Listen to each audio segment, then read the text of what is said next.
Bismillahirrahmanirrahim. Assalamualaikum warahmatullahi wabarakatuh. Selamat pagi, selamat siang, selamat sore, selamat malam semuanya. Nah, pada kesempatan kali ini kita akan membahas tentang gerak lurus, yaitu materi pelajaran IPA kelas 8.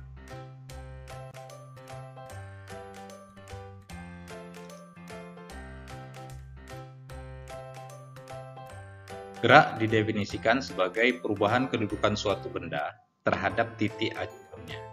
Jadi, titik acuan itu sendiri artinya adalah titik awal saat pengamatan gerak dilakukan. Nah, jadi jika benda tidak mengalami perubahan posisi terhadap titik awalnya, maka benda dikatakan tidak bergerak. Kan benda yang mengalami perubahan posisi terhadap titik awalnya, maka dikatakan bergerak. Kita lihat contohnya. Pada gambar pertama, ya, orang ini kita nyatakan dia bergerak karena dia mengalami perubahan posisi dari titik A ke titik B. Sedangkan kalau kita bandingkan pada gambar yang kedua, nah, orang yang membawa tape recorder ini tidak mengalami perubahan posisi berdasarkan definisi tadi, ya. Dia bergerak di tempatnya sehingga posisinya tidak mengalami perubahan, sehingga gambar yang kedua ini dikatakan tidak bergerak. Jadi orang ini tidak mengalami pergerakan. Ya. Berdasarkan sifat gerak yang relatif dan titik acuannya, maka gerak itu bisa kita bedakan menjadi dua macam. Ya, ada gerak semu dan ada gerak nyata. Nah, gerak semu itu bisa kita artikan sebagai gerak yang tidak sebenarnya, sehingga benda yang diam terlihat seolah-olah bergerak. Ya, jadi dia tidak sesungguhnya bergerak, tapi seolah-olah bergerak. Nah, contohnya adalah gerak semu harian matahari. Seolah-olah kita melihat bahwa matahari bergerak dari timur ke barat. Kemudian gerak pohon atau gedung yang berada di luar mobil ketika kita berada di dalam mobil yang bergerak. Sedangkan yang kedua, yaitu gerak nyata, merupakan gerak yang sesungguhnya. Seperti halnya gerakan benda jatuh, gerakan air, gerakan mobil di jalan raya, dan berbagai gerakan nyata lainnya. Kalau kita lihat, misalnya yang pertama ini contoh daripada gerak semu, ya. Nah, jadi bisa kita lihat di sini, gedung-gedung ini seolah-olah bergerak meninggalkan mobil. Padahal yang bergerak adalah mobil itu sendiri. Sedangkan gedungnya tetap berada pada posisinya, tetapi seolah-olah terlihat bergerak. Nah, itu disebut dengan gerak semu. Yang ini merupakan gerak nyata, yaitu contohnya gerak jatuhnya buah dari pohon. Ya, dari jatuhnya buah dari pohon ini. Nah, ini contoh daripada gerak nyata. Nah, berikutnya kita akan membahas tentang beberapa besaran yang ada pada materi gerak ini. Pertama, jarak dan perpindahan. Jarak merupakan panjang lintasan yang ditempuh suatu benda, sedangkan perpindahan itu merupakan perubahan posisi yang dialami benda diukur dari titik awal dan titik akhir yang dicapai. Nah, jarak dan perpindahan itu merupakan sama-sama termasuk ke dalam besaran panjang yang memiliki satuan meter dan dilambangkan dengan huruf S. Oke, untuk memahaminya coba perhatikan contoh berikut. Nah, gambar A ini, oke, kita lihat. Kalau ini kita anggap titik A, kemudian yang ini adalah titik B, maka jarak dari titik A ke titik B itu berjarak 40 meter. Sehingga perpindahan dari titik A dan titik B itu juga perpindahannya adalah 40 meter ke timur. Ya, 40 meter ke arah timur. Kemudian kalau kita bandingkan dengan gambar yang B ini jaraknya 70 meter, yaitu dari titik A ke titik B tadi 40 meter, kemudian dari titik B ke titik C itu 30 meter. Sehingga total jaraknya adalah 70 meter. Tetapi perpindahan yang terjadi itu hanya 50 meter kalau kita ukur langsung dari titik A sampai ke titik C, merupakan titik akhirnya. Jadi perpindahannya hanya 50 meter ke arah timur laut. Ya, ke arah timur laut. Kemudian gambar yang C. Kita bandingkan lagi. Jaraknya adalah 140 meter. Kita dapati dari titik A ke titik B 40. Ditambah titik B ke titik C tadi 30. Kemudian ditambah dari titik C ke titik D itu sama, yaitu 40. Lalu kemudian titik D kembali ke titik A itu 30. Berarti totalnya adalah 140 meter jarak yang ditempuh, tetapi perpindahan yang terjadi 0. Kenapa? Karena tidak mengalami perubahan, sebab dia kembali ke titik awal. Jadi perpindahannya 0, cuman jarak tempuhnya adalah 140 meter. Oke.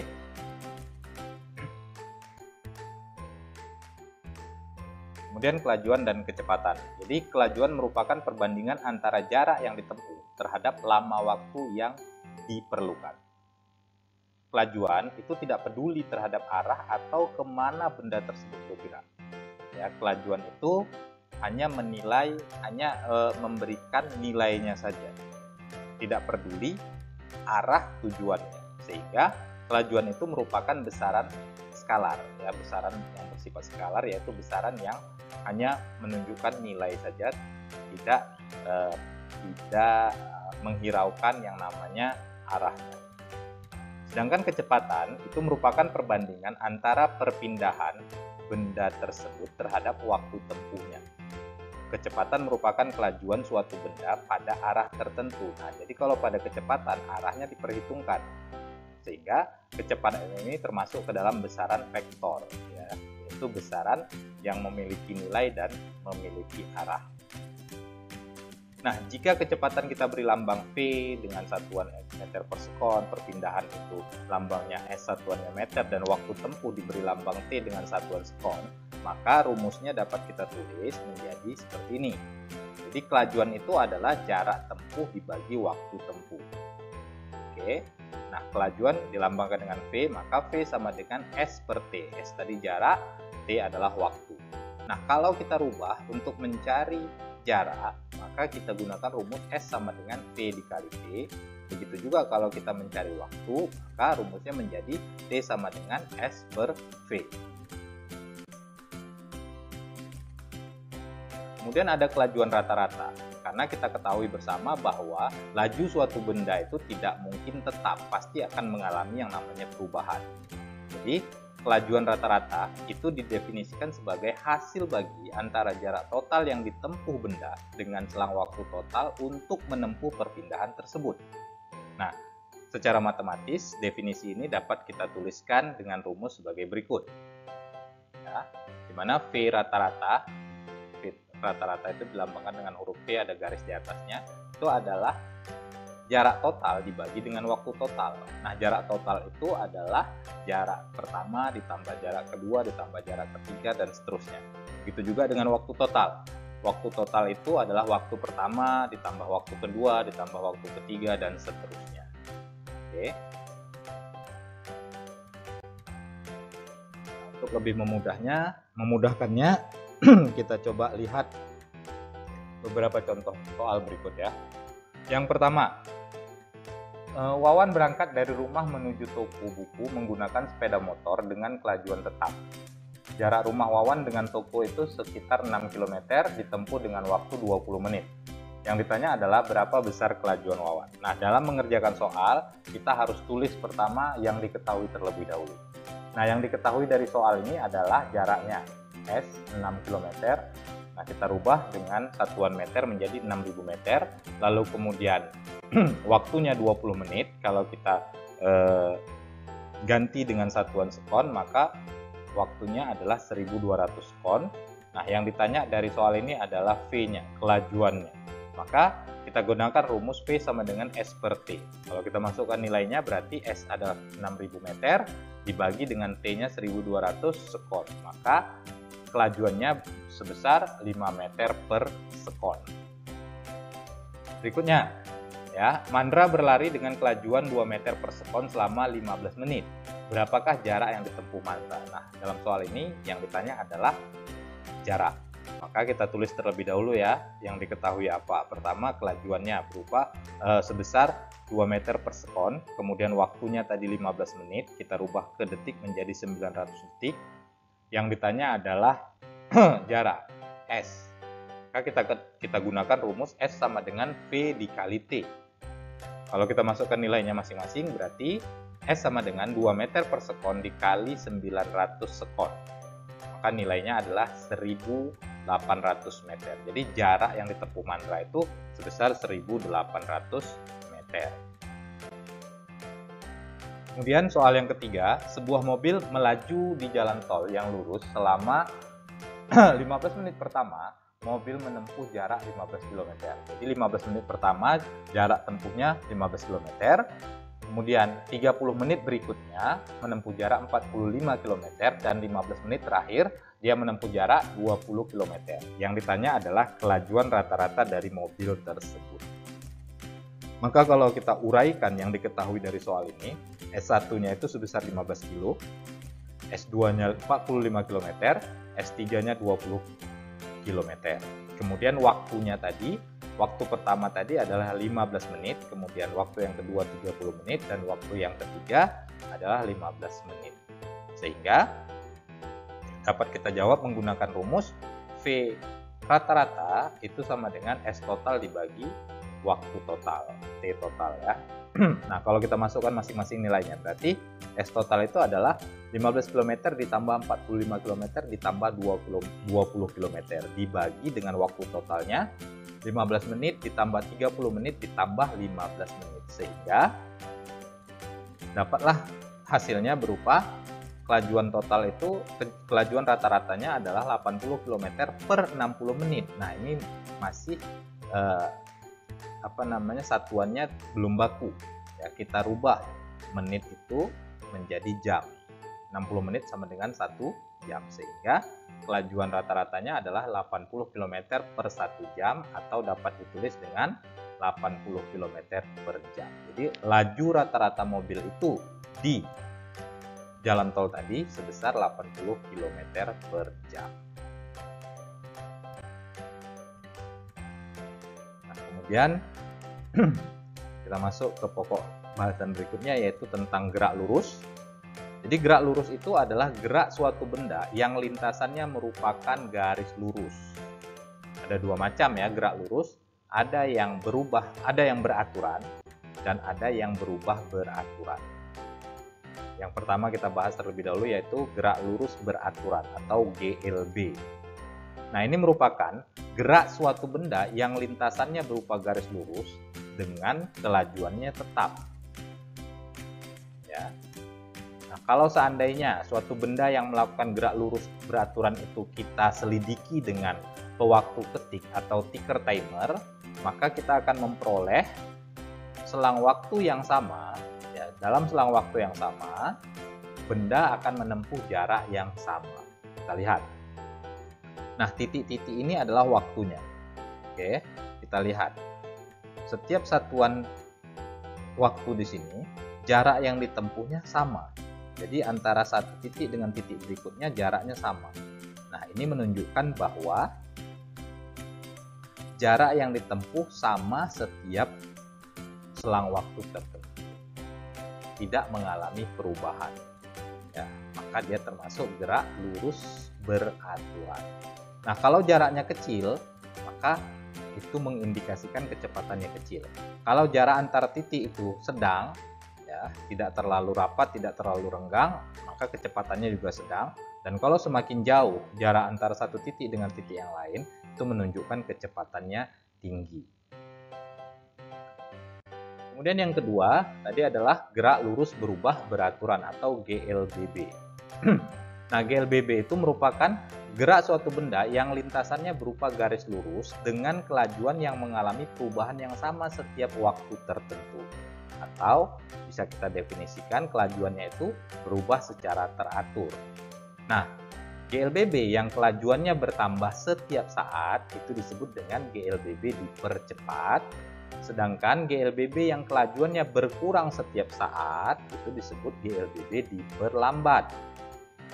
Apabila diselidiki dengan pewaktu ketik, ya, ya, ticker timer. Nah, ternyata GLBB dipercepat itu untuk selang waktu yang sama, jarak yang ditempuh benda semakin lama semakin besar. Artinya kecepatannya semakin bertambah.